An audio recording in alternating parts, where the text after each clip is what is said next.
আমাদের রিভিউ খাতায় নাম লিখে আছে স্যামসাং গ্যালাক্সি A52।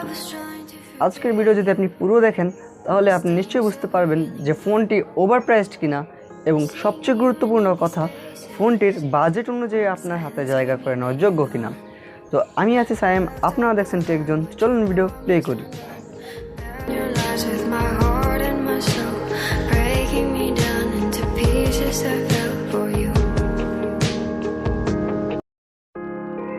তো সর্বপ্রথমে কথা বলি ফোনটির ডিউরেবিলিটি নিয়ে। রিসেন্টলি আমরা দেখেছি যে অনেকগুলো স্মার্টফোনের ডিউরেবিলিটি ইস্যু আছে। মুদ্রা কথা, মোবাইলগুলো সেরকম শক্তপোক্ত না। ছায়াপথ A52 ফোনটিতে রয়েছে ওয়েট ছায়াপথ। গ্যালাক্সির বাংলা তো ছায়াপথে হয়, তাই না?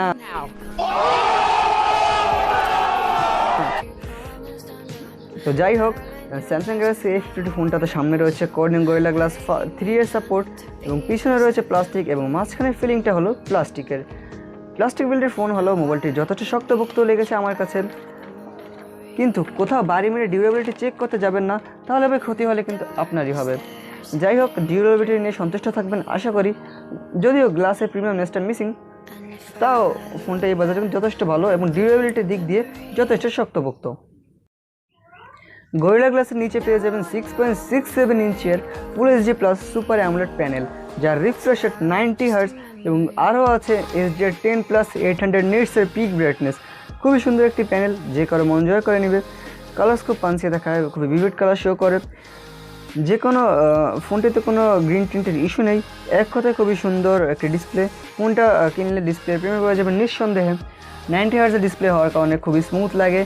আর তাছাড়া ওয়ান ইউআই তো খুবই অপটিমাইজ এই ফোনটির সাথে, খুবই স্মুথ লাগে এবং কোনো সমস্যাও নেই এই ফোনটিতে। তো ডিসপ্লে এখানে আপনারা A+ লেভেলে পেয়ে যাচ্ছেন। মোবাইলটাকে চালানোর জন্য রয়েছে under the hood Snapdragon 720G wait. হ্যাঁ ভাই, 720G। A50 লাইন আপের প্রথমবার স্ন্যাপড্রাগন চিপ ইউজ করার কারণে খুবই ভালো পারফরমেন্স দেয়। পারফরমেন্স অন্যান্য স্ন্যাপড্রাগন 720G এর ফোনের মতো, যদিও পাবজি খেলতে চাইলে 40 FPS খেলতে পারবেন টুকটাক ফ্রেম ড্রপসের সাথে। আর GFX টুলসের সাহায্যে যদি বাড়িয়ে 60 FPS নেন, তাহলে অলমোস্ট 50 FPS এর মতো অ্যাভারেজ পেয়ে যাবেন যদি স্মুথে রেখে খেলেন। টুকটাক ফ্রেম ড্রপসের সাথে খেলতে পারবেন অনেক হাই এন্ডস গেমগুলো মিড সেটিংসে। ফ্রি ফায়ার খেলতে পারবেন সর্বোচ্চ সেটিংসে, কারণ এটা লো ডিমান্ডিং গেম। কিন্তু ভাই, যারা গেমিং করতে চাচ্ছেন তারা চাইলে এই বাজেটে পোকো F3 বা Mi 11X নিতে পারেন, যদি মিইউ এর প্যারা সহ্য করতে পারেন তাহলে। তো যাই হোক, পারফরমেন্স যথেষ্ট পাবেন। নর্মাল ইউজে ফোন খুবই স্মুথ আর ফাস্ট লাগবে। তাছাড়া আরও ফোনটিতে রয়েছে 6 128GB বা 8 128GB র্যাম এবং রোম ভেরিয়েন্ট, যেখানে র্যাম থাকছে LPDDR4 এবং রোম থাকছে UFS 2.1। যদিও এই বাজেটে UFS 3.1 পাওয়া যায়, বা এর চেয়ে কম বাজেটেও UFS 3.1 পাওয়া যায়। তবুও মাল্টিটাস্কিং করতে পারবেন খুবই স্মুথলি, এবং মোটামুটি 5 থেকে 6টা অ্যাপ অনায়াসে ব্যাকগ্রাউন্ডে রাখতে পারবেন। তো মাল্টিটাস্কিং করতে আপনাদের তেমন অসুবিধা হবে না। এবার আসি ক্যামেরায়। এক নজরে স্পেক্সগুলো শুনে নিন। পিছনে রয়েছে 4টি ক্যামেরা, যেখানে নাম্বার সবচেয়ে এগিয়ে আছে 64 MP এর মেইন ক্যামেরা। আরও আছে 123 ডিগ্রি ওয়াইড অ্যাঙ্গেলের 12 MP ultra wide camera. 5 MP macro এবং 5 MP ডেপথ সেন্সর তো রয়েছেই। ম্যাক্রো তুলতে পারবেন খুবই ভালো, এবং যথেষ্ট শার্প ডিটেল পেয়ে যাবেন, খুবই ভালো ক্লোজ আপ পেয়ে যাবেন, এবং ছবি দেখে নিন তাহলেই বুঝতে পারবেন কতটা ভালো ম্যাক্রো এখান থেকে পেয়ে যাচ্ছেন আপনারা।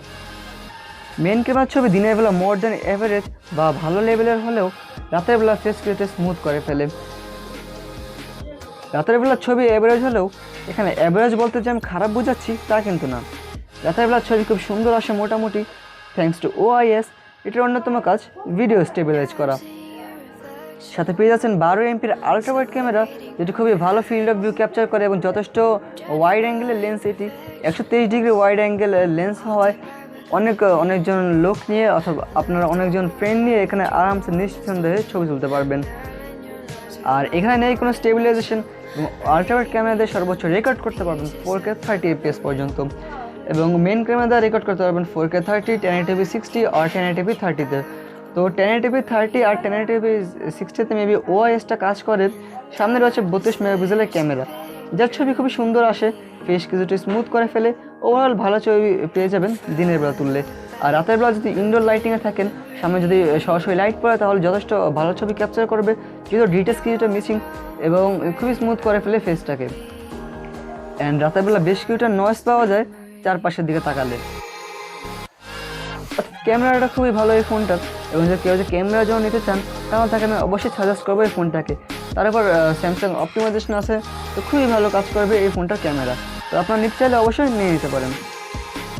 সব কিছুতে শক্তি যোগাতে এখানে আছে 4500 mAh এর ম্যাসিভ ব্যাটারি, যেটা দিয়ে যদি 90 হার্টজের ফোনটাকে ইউজ করেন তাহলে অলমোস্ট 7 ঘন্টার কাছাকাছি ব্যাকআপ পাবেন।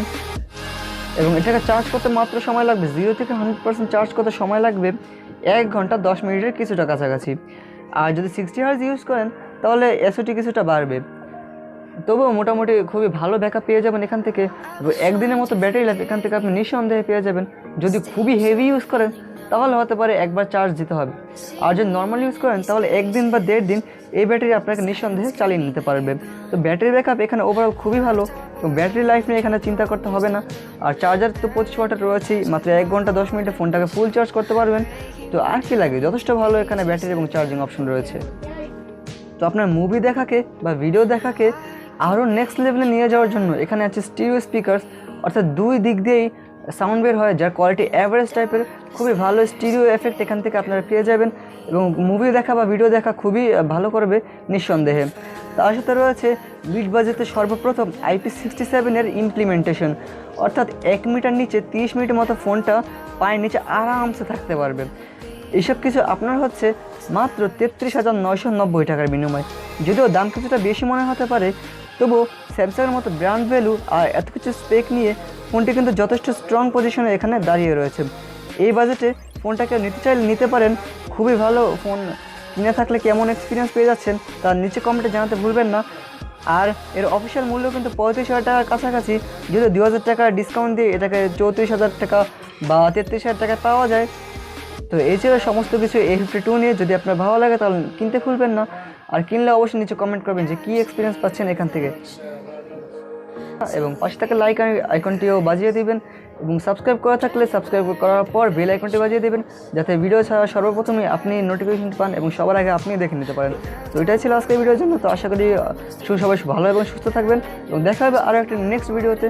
তো টাটা।